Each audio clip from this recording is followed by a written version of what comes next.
Vamos abrir nossas Bíblias, Gálatas capítulo 2. A Igreja Presbiteriana comemora esse mês como o mês das missões. Acredito porquê que os irmãos sabem o porquê disto. Foi neste mês que o nosso missionário, Ashbel Green Simonton, ele chegou ao Brasil, especificamente no dia 12.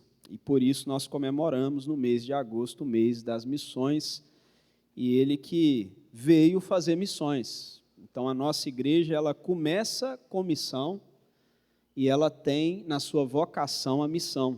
Isso não deveria fugir jamais da nossa vocação. Ser uma igreja missionária, até porque nós começamos através do trabalho de um missionário. Um jovem que chega ao Brasil com 26 anos de idade, inicialmente sozinho, sem saber falar nada do português, começa pregando ainda em inglês, em casa de pessoas ingleses ou alemães, e depois de algum tempo ele aprende a língua, e em 8 anos ele deixa 3 igrejas formadas, um presbitério, uma imprensa ou um jornal especificamente, e hoje nós somos o que somos porque Deus usou um missionário. Então nós precisamos nos lembrar sempre disso e continuar contribuindo para a obra missionária. Gálatas capítulo 2, apenas o versículo 1. Nós queremos trabalhar com os irmãos hoje pensando que missão não é algo que acontece da noite para o dia. E aqui, nesse único versículo, nós vamos caminhar para alguns textos da Bíblia e vamos perceber isso. Gálatas 2, versículo 1, olha o que diz aqui. 14 anos depois, subi outra vez a Jerusalém com Barnabé, levando também a Tito. Os irmãos leiam, por favor. 14 anos depois, subi outra vez a Jerusalém com Barnabé, levando também a Tito. Apenas nesse versículo a gente pode pensar numa grande ideia. Qual a grande ideia? Deus não forma homens da noite para o dia para a obra missionária. Nenhuma pessoa que vai à obra missionária e nenhuma igreja entra num processo missionário da noite para o dia. E aqui você vê bem especificamente, aqui nós estamos na carta aos Gálatas, uma carta escrita pelo apóstolo Paulo, e quem está dizendo que 14 anos depois ele subiu a Jerusalém com Barnabé, levando a Tito, é o apóstolo Paulo. Eu acredito que você não tenha dúvidas de que no Novo Testamento, pelo menos registrado, não há nenhum outro nome tão específico que a gente possa olhar para a missão que não seja o apóstolo Paulo.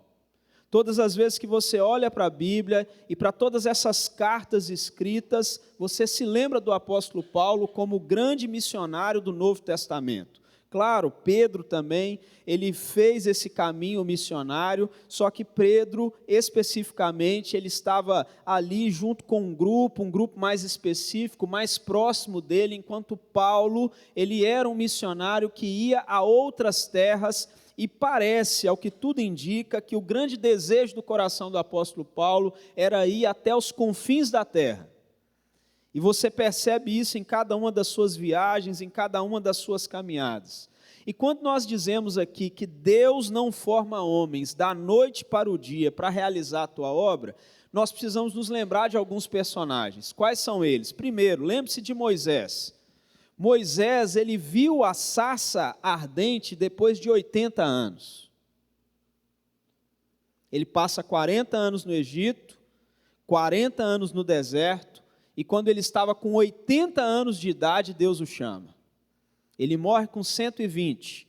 Ele trabalha 14 anos na preparação no Egito, 40 anos na preparação no Egito, 40 anos na preparação no deserto, 40 anos cuidando do povo. 80 anos, ele tem uma experiência fantástica com Deus, que inclusive é símbolo da nossa igreja, a sarça ardente. Você olha para as escrituras e você encontra Davi. Davi, ele é ungido rei, mas só assume o trono aos 30 anos de idade. Quando ele foi ungido pelo profeta Samuel, ele tinha por volta de 17 anos. 13 anos depois é que ele assume o trono. Deus não prepara homens e mulheres para a obra missionária da noite para o dia. Você olha para Davi e ele passou 13 anos como fugitivo, 13 anos vivendo sendo caçado por Saul, 13 anos vivendo se escondendo, 13 anos de preparação. Você continua olhando para as Escrituras e você encontra José, o chamado José do Egito, e após ele ser vendido como escravo, aos 17 anos, ele só assume uma posição de liderança no Egito, 30 anos.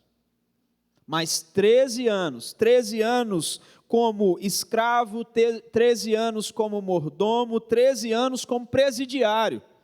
Porque essa é a configuração dele durante esses 13 anos. É tempo. Deus não prepara pessoas para a obra missionária da noite para o dia. Leva tempo. João Batista, a Bíblia nos informa que João Batista, ele passou um tempo sendo treinado no deserto.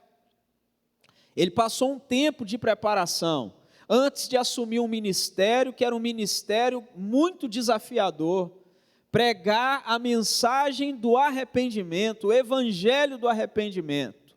Não tinha teologia coach com João Batista, não tinha teologia de autoajuda, não tinha teologia da prosperidade, nada disso. João Batista não amaciava para ninguém, nem para o rei, e é por isso que ele perdeu a cabeça. Você olha para as Escrituras, o Senhor Jesus Cristo inicia o ministério aos 30 anos. Tempo de preparação. E ele nem precisava, mas tempo de preparação. Aí você então olha nesse texto que nós acabamos de ler para o apóstolo Paulo. Ele não foi diferente. Ele passou um longo tempo de preparação. Quando nós abrimos nossas Bíblias e olhamos para aquele momento, o apóstolo Paulo caindo ao chão, tem gente que fala que ele caiu do cavalo, a Bíblia nunca disse isso.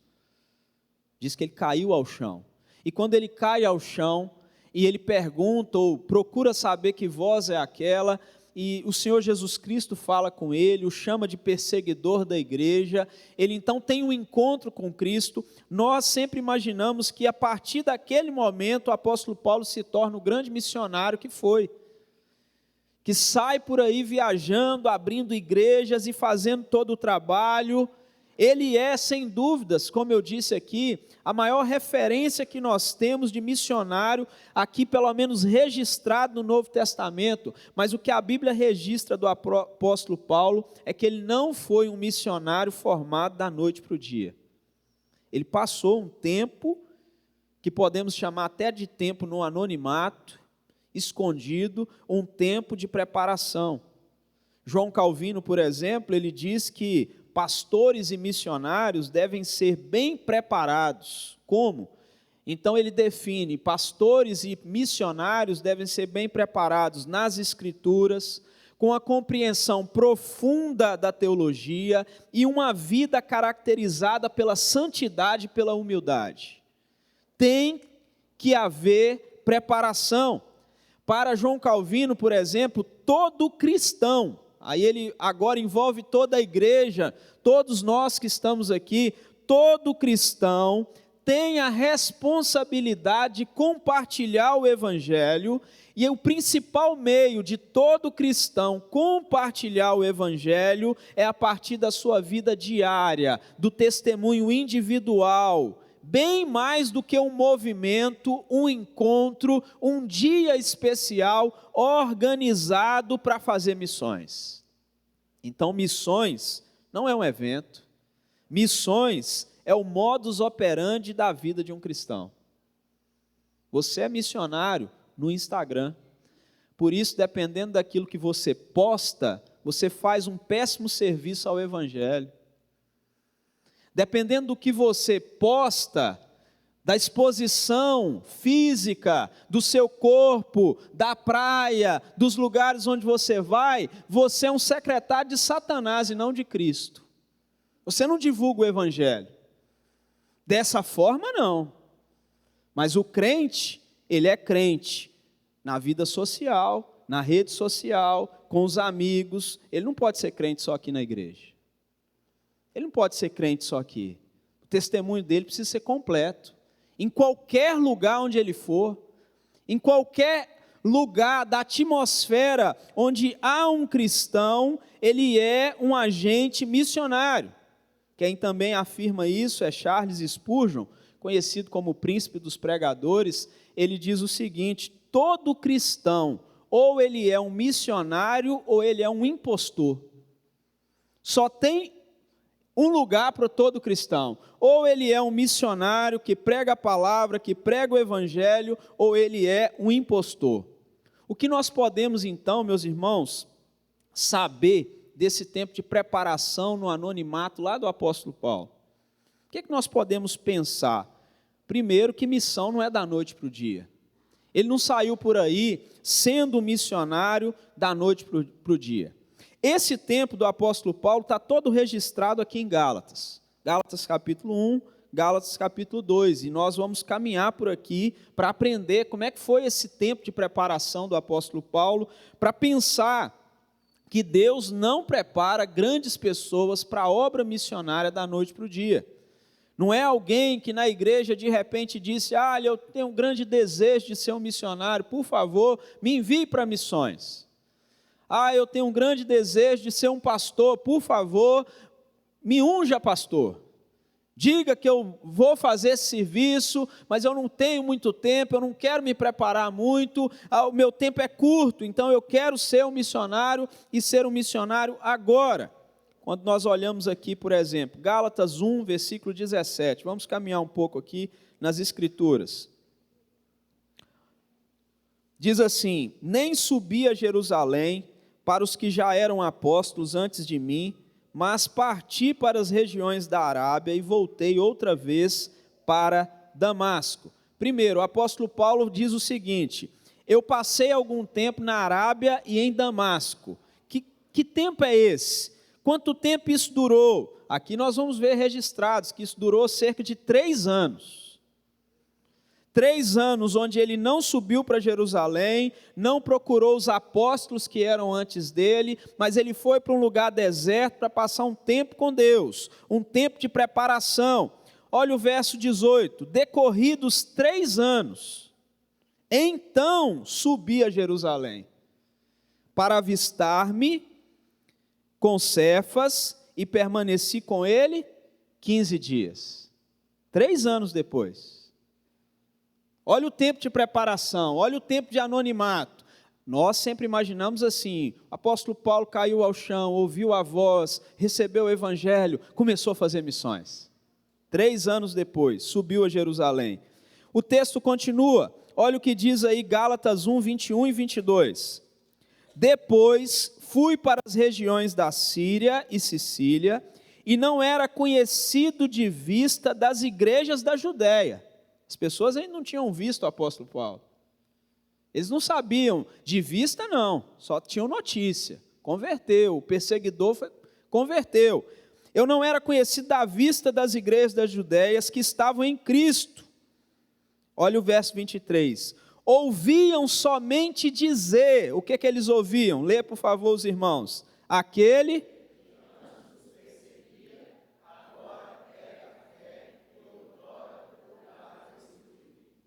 Percebe bem? Olha quanto tempo se preparando. Não foi da noite para o dia. E começou a fazer o trabalho. Nós não temos dúvidas de que o apóstolo Paulo tinha o Espírito Santo, de que ele tinha se convertido, que ele já tinha recebido o evangelho. Não resta dúvida sobre isso. Mas algo aqui fica muito claro. Ele não começou o ministério missionário da noite para o dia. Ele está se preparando. Olha mais Atos, agora a gente vai lá para o registro de Atos, capítulo 11, para vermos um pouquinho o que está registrado em Atos, capítulo 11. Ele diz aqui que ele foi e voltou para a sua terra, para Tarso, e nós vamos ver quem vai buscá-lo. Atos, capítulo 11... versículo 25 e 26.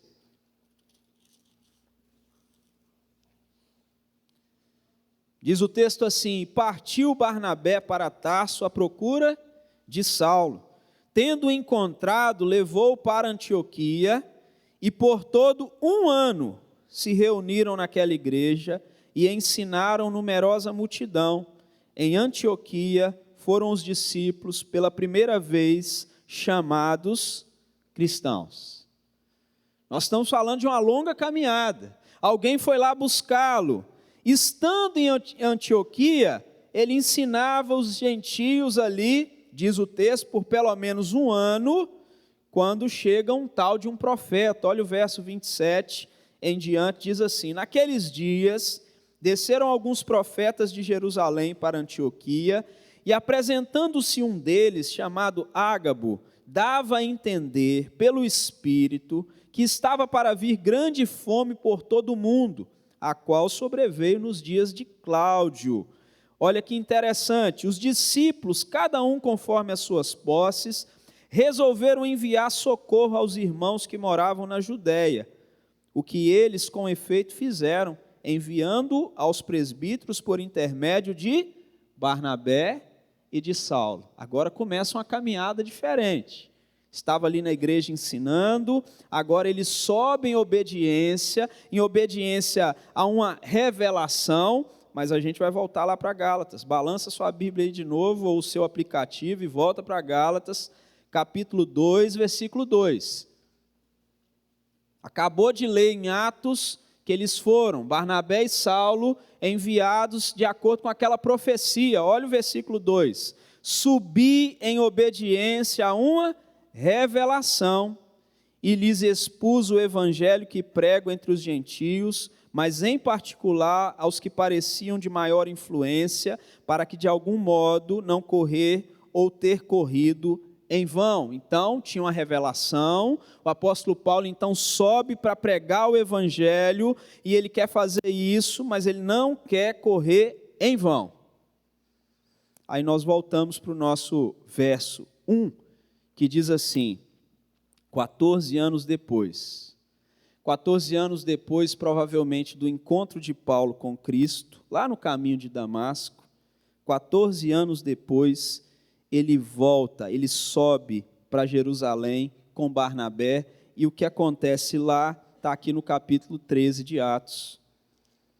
Havia na igreja de Antioquia profetas e mestres, Barnabé, Simeão, por sobrenome Níger, Lúcio de Cirene, Manaém, Colasso de Herodes, o tetrarca, e Saulo.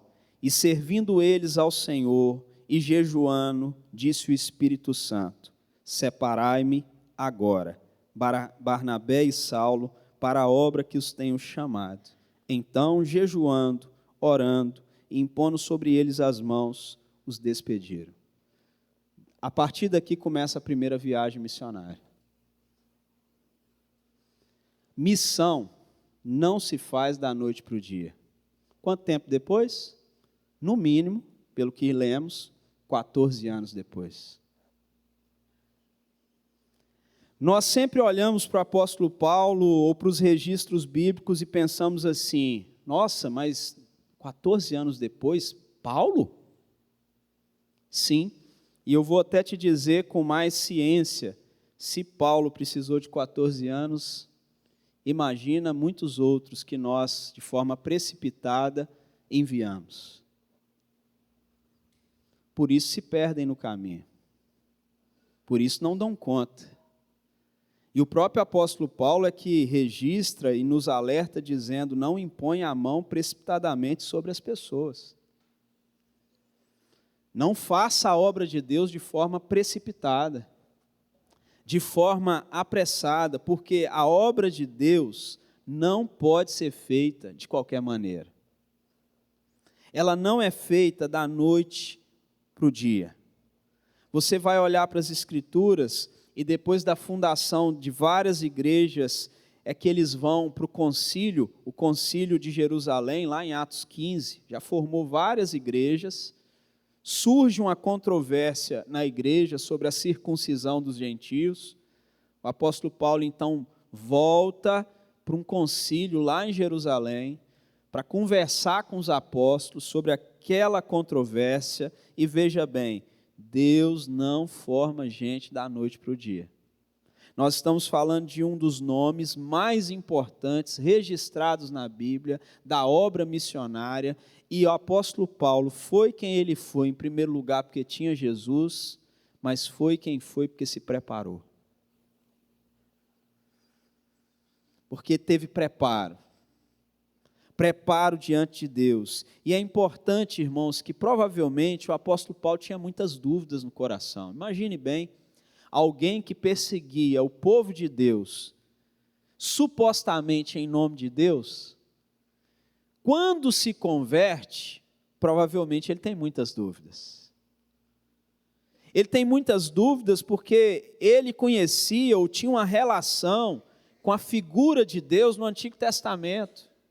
Ele não conseguiu fazer o que a carta aos Hebreus nos diz sobre Jesus ser maior que Moisés, maior do que os sacrifícios do passado, sobre esse novo tempo. Então ele precisa de um tempo de preparação. Atos 13, versículo 8, fala disso.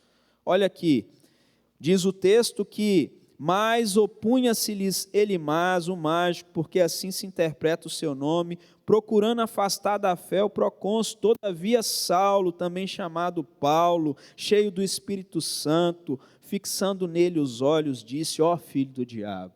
Você acha que alguém fala coisas assim sem preparo? Tem gente que fala, mas não tem o Espírito. A Bíblia diz que ele estava cheio do Espírito Santo, então ele é capaz de olhar para aquele homem que tenta afastar alguém da fé e dizer: ó filho do diabo, cheio de todo engano, de toda malícia, inimigo de toda justiça, não cessarás de perverter os retos caminhos do Senhor? Quem pode falar assim é quem tem preparo. Quem está cheio do Espírito Santo. Deus não forma homens e mulheres para a obra missionária da noite para o dia. A igreja não cresce da noite para o dia. Ela cresce trabalhando para o Senhor, com seriedade. Paulo, então, ele tem um preparo do Espírito Santo.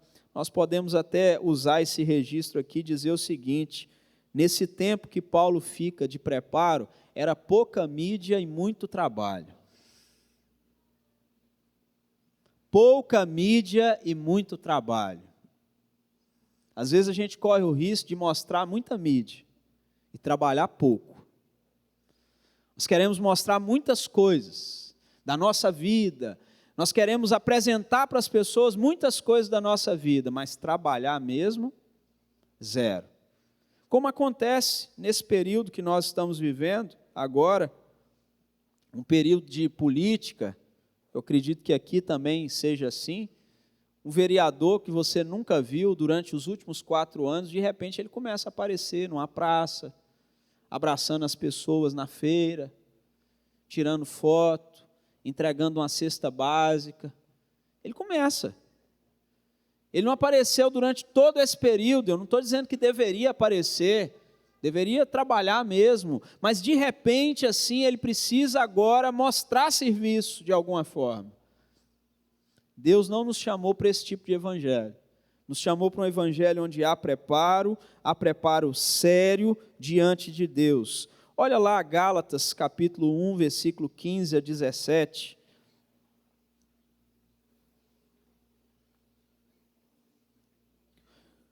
Gálatas 1, 15 a 17 diz assim: quando, porém, ao que me separou antes de eu nascer e me chamou pela sua graça. Irmãos, é muito bom ouvir isso, né?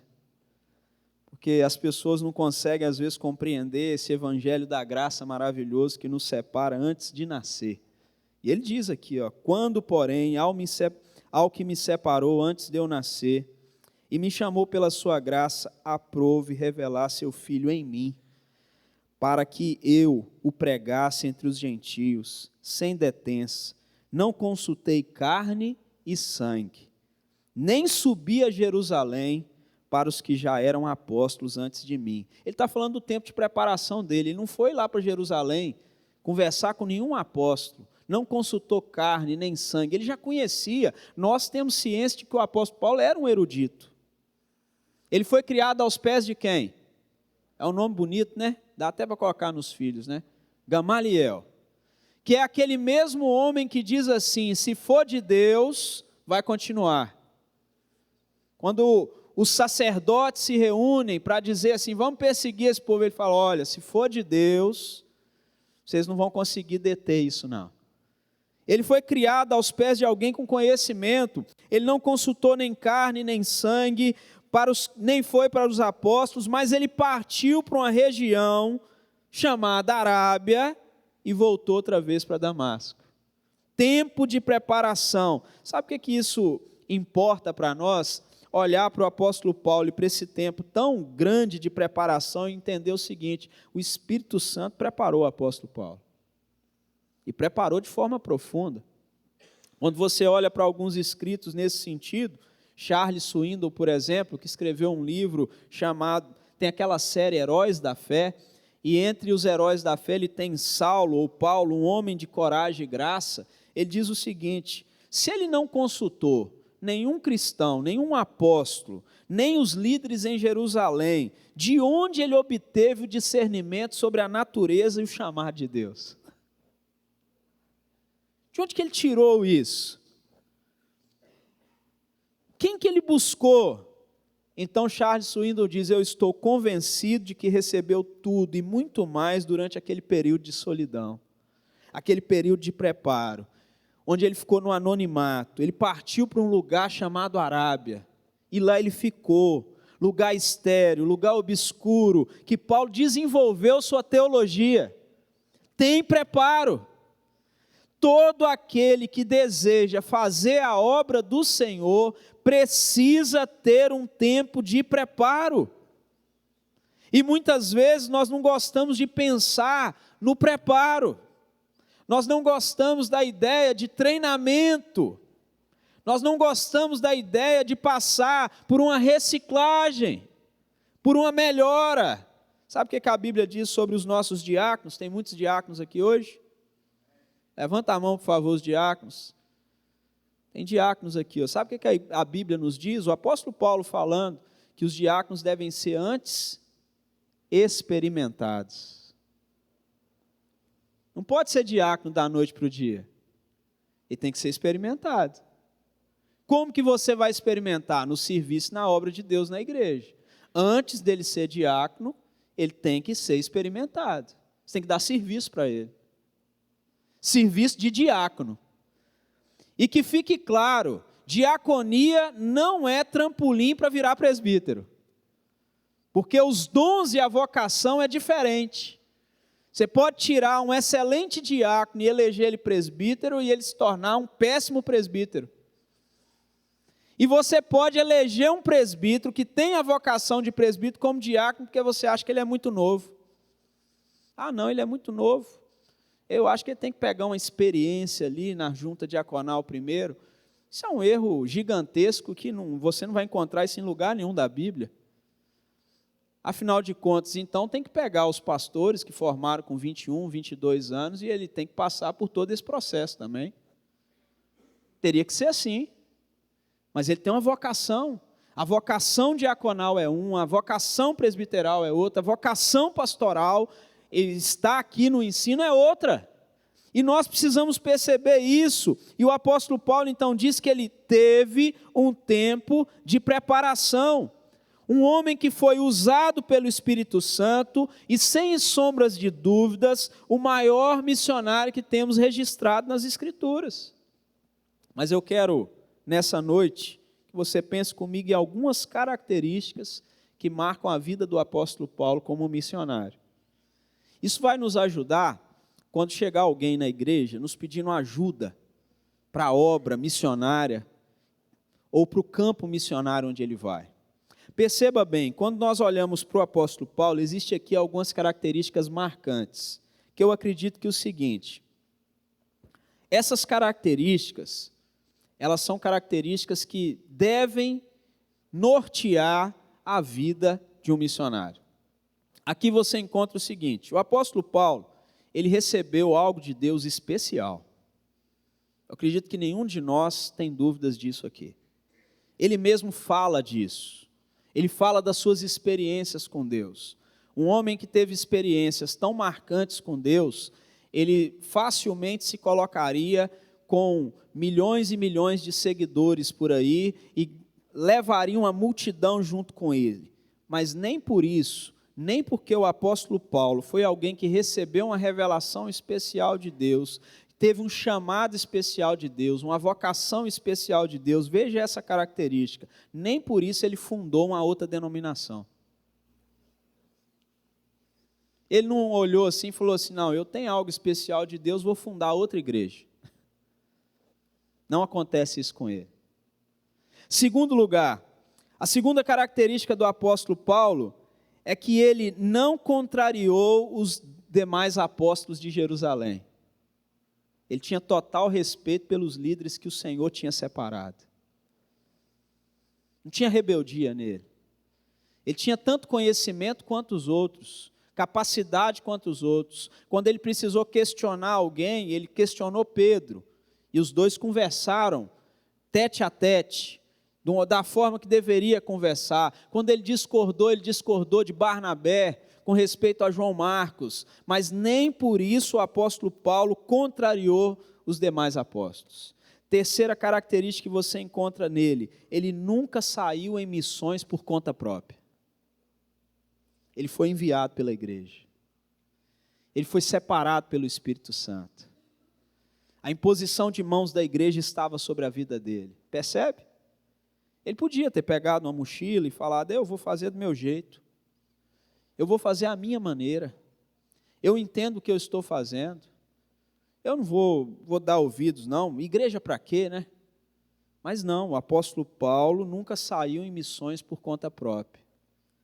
Ele esperou o tempo, foi separado pela igreja, teve a imposição de mãos, enviado pela igreja, ele foi enviado pela igreja de Antioquia. Do mesma forma, e isso é tão interessante imaginar isso, como que o apóstolo Paulo perseguia as pessoas? Você consegue se lembrar? Por que ele podia perseguir as pessoas?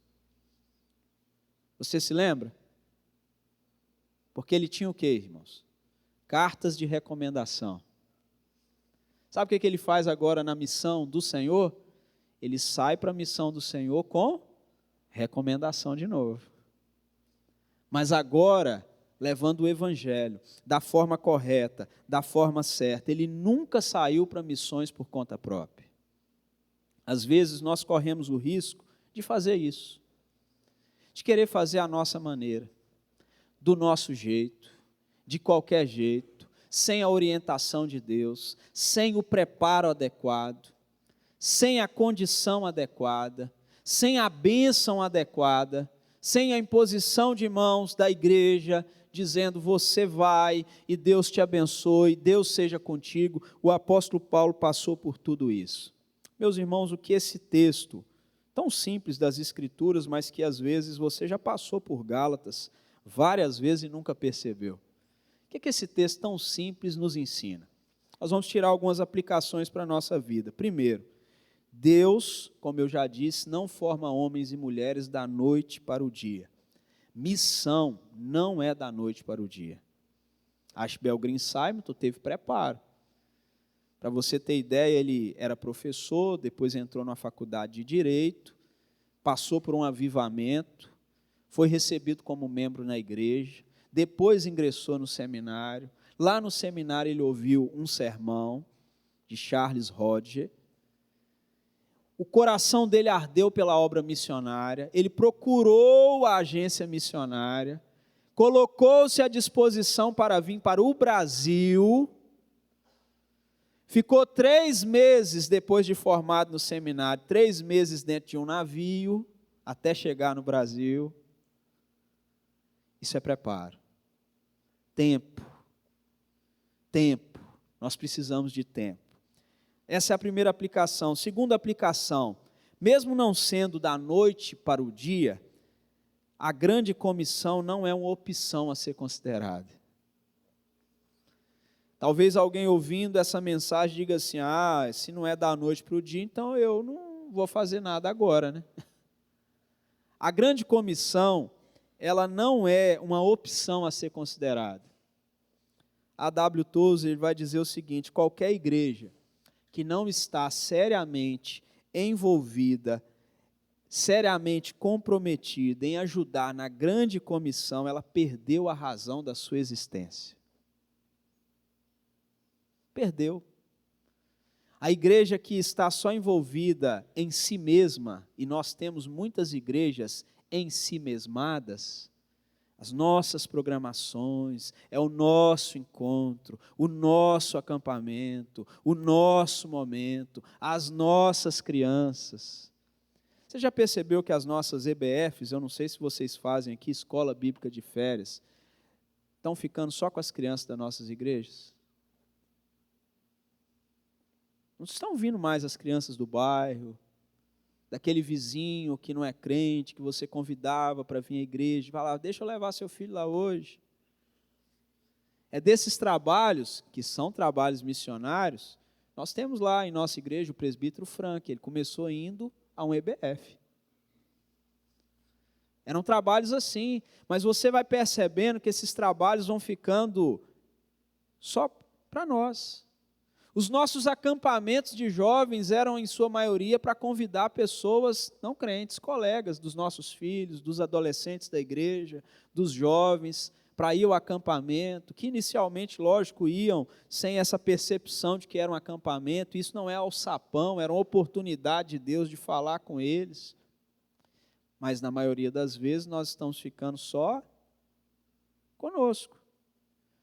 Se nós não vigiarmos, nós perdemos a razão da nossa existência, nós nos tornamos uma igreja em si mesmada. O nosso encontro de casal é só para os nossos grupos, os nossos casais. É bom, né, quando você vai ao encontro de casal e convida um casal amigo seu que ainda não anda com Jesus, para participar contigo. Mas às vezes isso não acontece mais, porque a gente perdeu a noção de que a razão de estarmos aqui hoje, por exemplo, além de glorificar a Deus, é anunciar o evangelho do reino. Ou então nós vamos pregar dentro desse tempo só para crente. Pregar para o crente, ouvir a mensagem do evangelho de novo, e de novo, e de novo, e de novo. Você tem alguém lá no seu trabalho que está precisando muito de Cristo? Tem ou não? Você tem. Você tem gente na sua família que está precisando muito de Cristo. Vizinho seu que está precisando de Cristo. E eu não estou falando isso para você encher a IPJ, não. Glória a Deus se encher de novos membros e novos convertidos. Mas eu estou te dizendo para que você traga alguém aqui ou compartilhe o evangelho com ela para que ela conheça Jesus Cristo. Se ele vai caminhar na IPJ, na Batista, na Assembleia, isso não nos importa. Ele precisa de Cristo, irmãos. E às vezes a gente até fica triste, né? Nossa, convidei a pessoa para ir, converteu, encontrou Jesus e não foi para outra igreja.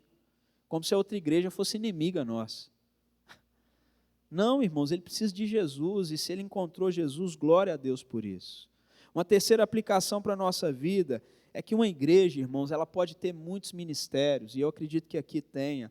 Uma igreja, ela pode estar lotada de pessoas. A igreja, ela pode ter muito dinheiro, muitas programações constantes, e ainda assim não ter crentes saudáveis. Sabia disso? A igreja pode ter de tudo, e ainda assim não ter crente saudável. Olha o que diz Charles Spurgeon. Você nunca encontrará um crente verdadeiramente saudável que não seja um missionário. É disso que se trata. Todos nós devemos ser missionários, ou seremos um fardo para a igreja. Sabe, aquele pessoal que você tem que ficar assim, vão na igreja, ele já é crente. Uma das coisas mais ridículas que eu vejo na igreja, de modo geral, é ter que convidar crente para ir na igreja. A pessoa é membro da igreja, ele fez um compromisso diante de Deus, quando foi batizado ou quando batizou seus filhos. Ele disse que ia sustentar a igreja espiritualmente, fisicamente, financeiramente. E o sustento físico é vindo, participando, entregando seus dons, edificando a igreja e sendo edificado pela igreja.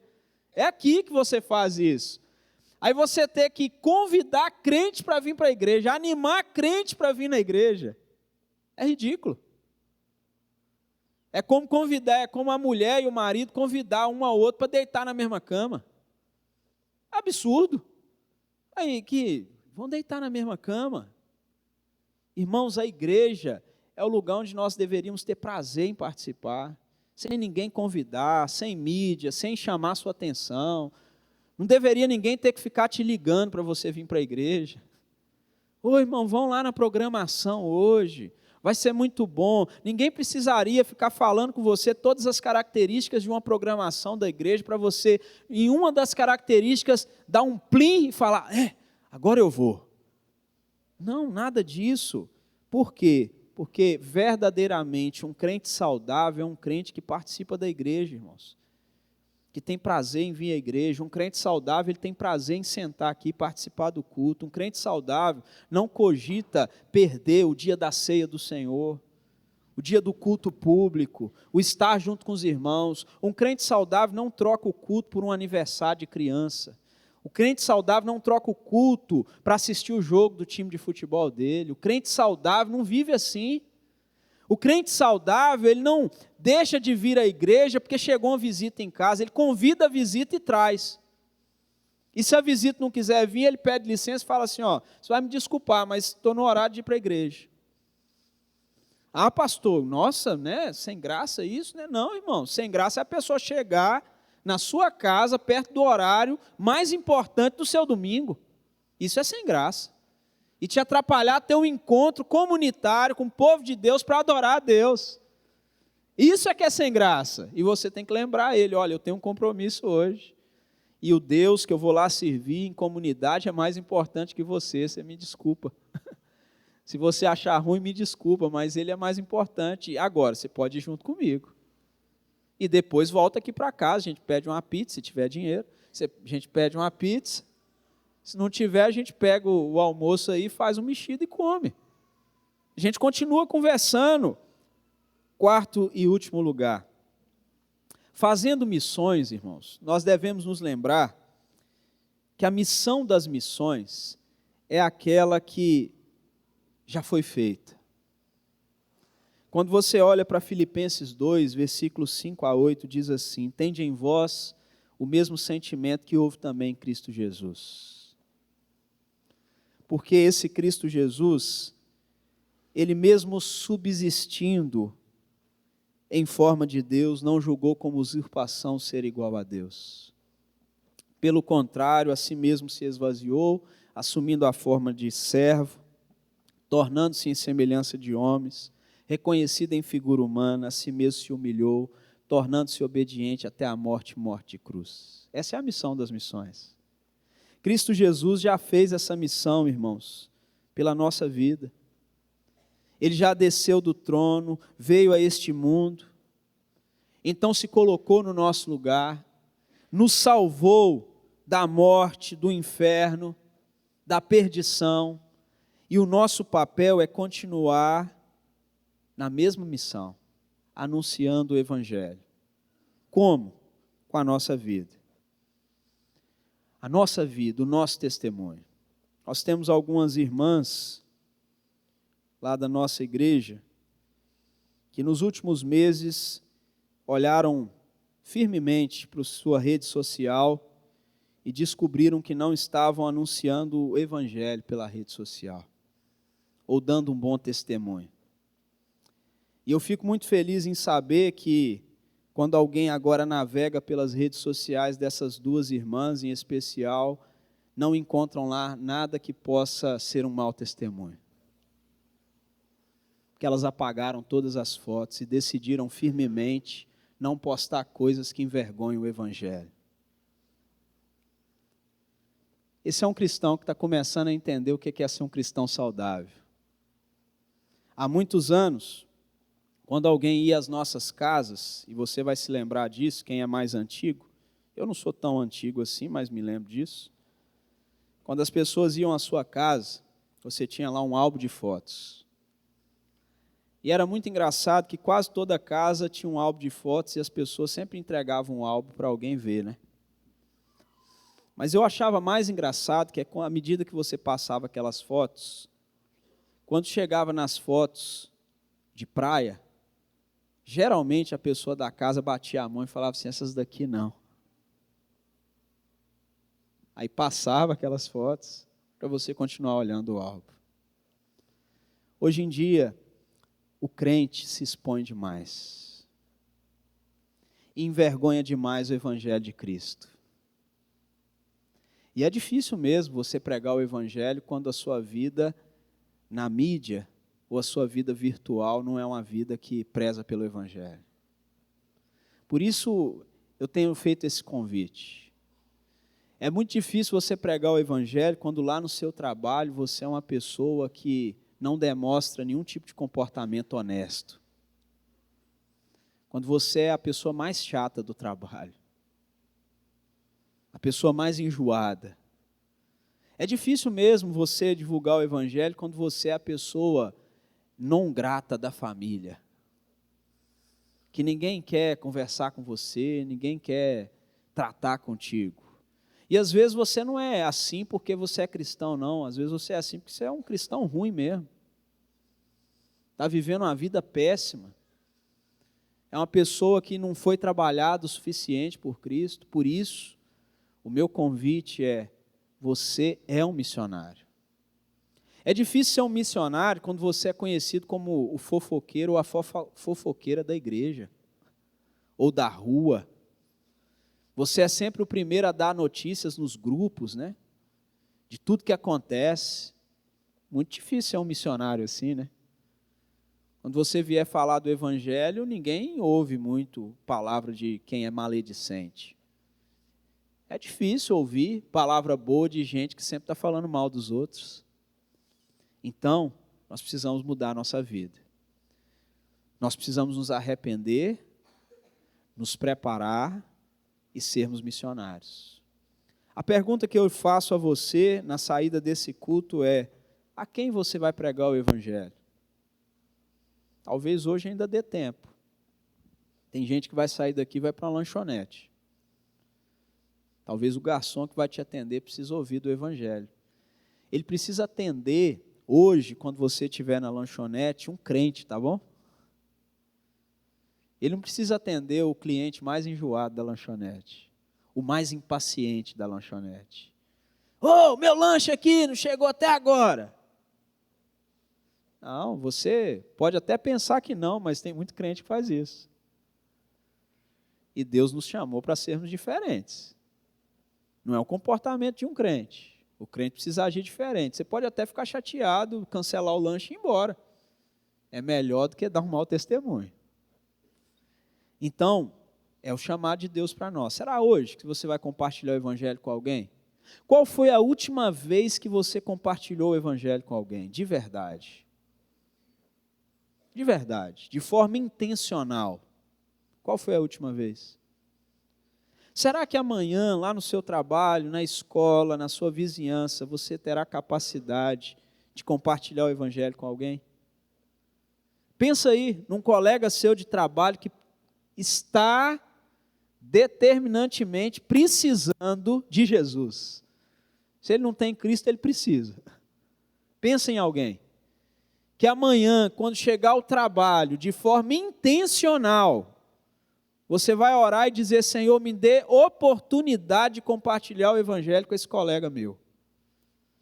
Me mostra, Senhor, a porta, a brecha, a oportunidade.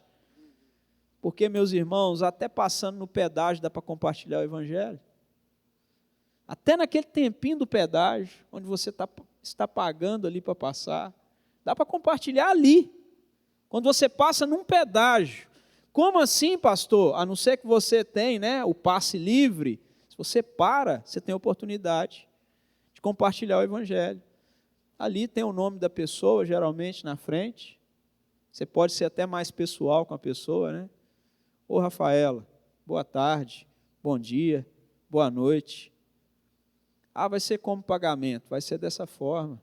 Mas ali você pode falar assim: mas tem um pagamento aí que Jesus fez pela sua vida, não esquece não, viu? Você não precisou passar em lugar nenhum como esse. Ele pagou um alto preço pela sua vida. Deus te abençoe. Não precisa de mais. A Rafaela, o Arthur, o Davi que ouvi aquela pequena mensagem, talvez vai passar o dia todo pensando naquilo. Cada pessoa que passar e pagar, ela fala assim, eu estou liberando cada pessoa aqui, mas alguém pagou o preço por mim. Eu não precisei pagar nada. Eu fui alcançado pela graça. Percebe? Coisa simples. Compartilhe o Evangelho. Nós somos missionários. Você não precisa da preparação do apóstolo Paulo para compartilhar com seu vizinho. Mas para ir para uma obra, aí sim. Porque missão não é da noite para o dia. Precisa de preparação. Vamos nos colocar de pé. Agradeço a companhia dos irmãos mais uma vez. Vamos orar também, clamando pela a bênção do eterno Deus sobre as nossas vidas. Pai Santo, eu te agradeço por esta igreja, por este povo que se reúne aqui. E o Senhor sabe, Deus, o que cada um deles, ó Deus, precisa fazer a partir de então, Pai. Talvez alguns de nós que estamos aqui, ó Deus, já desistimos de compartilhar o Evangelho, Pai. Estamos vivendo a nossa vida com tranquilidade, já nos acostumamos com o local de trabalho, com a vizinhança, com as pessoas, Deus, que se assentam ao nosso lado. Já nos acostumamos que essas pessoas não têm Cristo e talvez, ó Deus, nem cogitamos mais compartilhar a palavra do Senhor com eles. Deus, quantas vezes já nos acostumamos com aquele irmão, aquela irmã, aquele parente, que nós nos encontramos em alguns momentos, ó Deus, durante o ano, aniversários, Natal, festividades. Nós já nos acostumamos com o jeito daquela pessoa, com o fato de não andar com Cristo, e às vezes até imaginamos, Deus, que não precisa do Evangelho. Tem misericórdia de nós, Deus. Desperta o nosso coração, porque nós somos fruto de missão, Pai.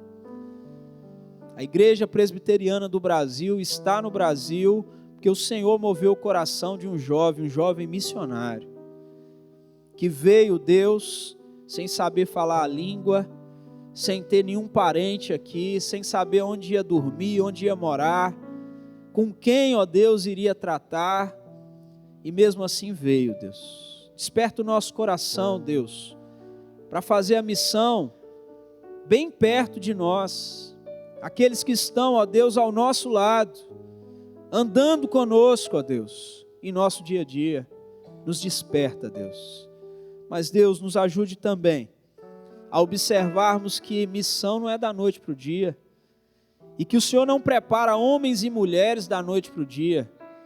Grandes missionários, chamados e vocacionados, passam por um tempo de preparo. Por isso, Deus, nos ajude a não impor precipitadamente a nossa mão sobre nenhuma pessoa, Pai. Nos ensina, Deus, a orar, e quando, Deus, no nosso meio se levantar missionários e missionárias, que haja tempo de preparo, Deus. Preparo sério, preparo, ó Deus, profundo, preparo fiel, Deus. E que a igreja do Senhor seja movida a enviar pessoas para as missões. Que mais, Deus, do que sustentar missionários que não vieram do nosso meio, que o Senhor nos dê a honra de vivenciar o que a igreja de Antioquia vivenciou, Deus. A igreja estava reunida e o Espírito Santo então separou do meio daquela igreja pessoas capazes de ir para a obra missionária. Por isso meu clamor, Deus, é que o Senhor levante no meio desta igreja missionários, pastores, ó Deus, missionárias, evangelistas, pessoas, Deus, que passarão por preparo e anunciarão o Teu reino, Deus, não só aqui onde estamos, mas por todos os lugares da face da terra. É em nome do Senhor Jesus que nós oramos. Amém, Senhor.